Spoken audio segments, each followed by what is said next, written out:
कैसा होगा कलयुग का अंत और कलयुग के समाप्त होने के पश्चात क्या होगा। आपसे विनती है कि पूर्ण जानकारी के लिए इस कड़ी को अंत तक देखिए। दोस्तों, कलयुग को हमारे शास्त्रों में अत्यंत भयावह कहा गया है। यह एक कारागृह है जहां मनुष्य अपने बुरे कर्मों के कारण जन्म लेता है। इस दुखालय में शायद ही कोई ऐसा व्यक्ति होगा जो पूर्णतया चिंता रहित होकर एक आनंदमयी जीवन व्यतीत करता है। परंतु यदि तुलना की जाए तो हम उस समय की अपेक्षा अभी बहुत बेहतर स्थिति में हैं, जब कलयुग अपने अंतिम चरण पर होगा। इस युग के विषय में भगवत पुराण में सुखदेव जी ने विस्तार पूर्वक वर्णन किया है। वही जानकारी हम आज आप तक पहुंचाएंगे। चलिए जानते हैं कि क्या होगा कलयुग के अंत में और उसके बाद।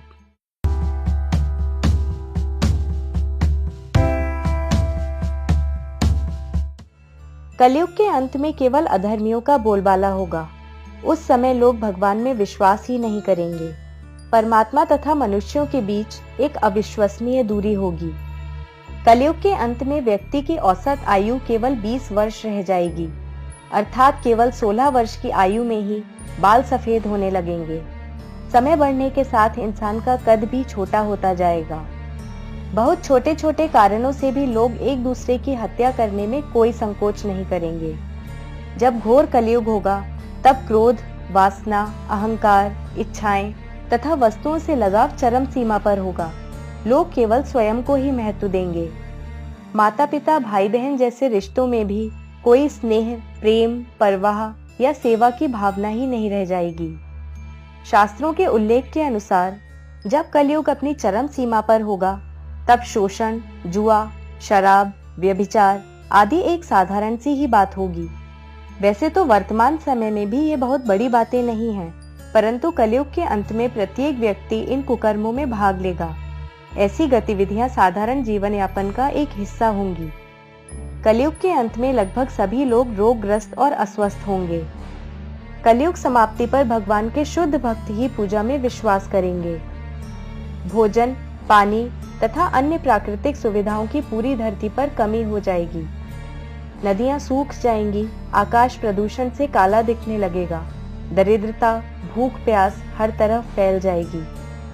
घोर कलयुग के दौरान कोई धार्मिक कार्य न होने के कारण हर ओर केवल नकारात्मकता ही होगी और प्रत्येक व्यक्ति केवल बुराई की ओर अग्रसर होगा।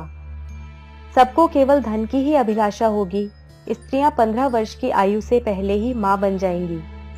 कलयुग के 5000 वर्ष पश्चात गंगा नदी सूख जाएगी। सभी देव अपने अपने लोक लौट जाएंगे। कलयुग के अंत समय में धरती से अन्न की उपज रुक जाएगी, पेड़ों पर फल नहीं आएंगे और गायें भी दूध देना बंद कर देंगी। नैतिकता लोगों के जीवन से नष्ट हो जाएगी। भाई अपने सगे भाई की ही हत्या करने में कोई संकोच नहीं करेगा। धरती पर चारों ओर हाहाकार मच जाएगा। अपराधियों की संख्या इतनी अधिक बढ़ जाएगी कि अच्छे लोग, जो लगभग नगण्य ही होंगे, के लिए जीवन व्यतीत करना कठिन हो जाएगा। मनुष्य पाप की सीमाओं को लांघकर पशुओं से भी नीचे गिर जाएगा। पशु और इंसानों में अंतर नहीं रहेगा। इंसान इंसान को ही खाना शुरू कर देगा। भयंकर गर्मी का मौसम होगा, जिसके कारण एक के बाद एक लोग तड़प तड़प कर मरते रहेंगे।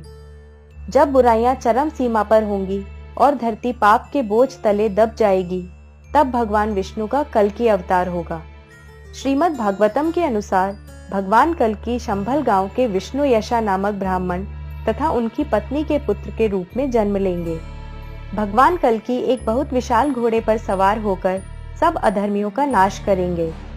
कलयुग के अंतिम समय में लगातार मूसलाधार वर्षा होगी, जिससे पूरी पृथ्वी पर केवल पानी ही पानी होगा।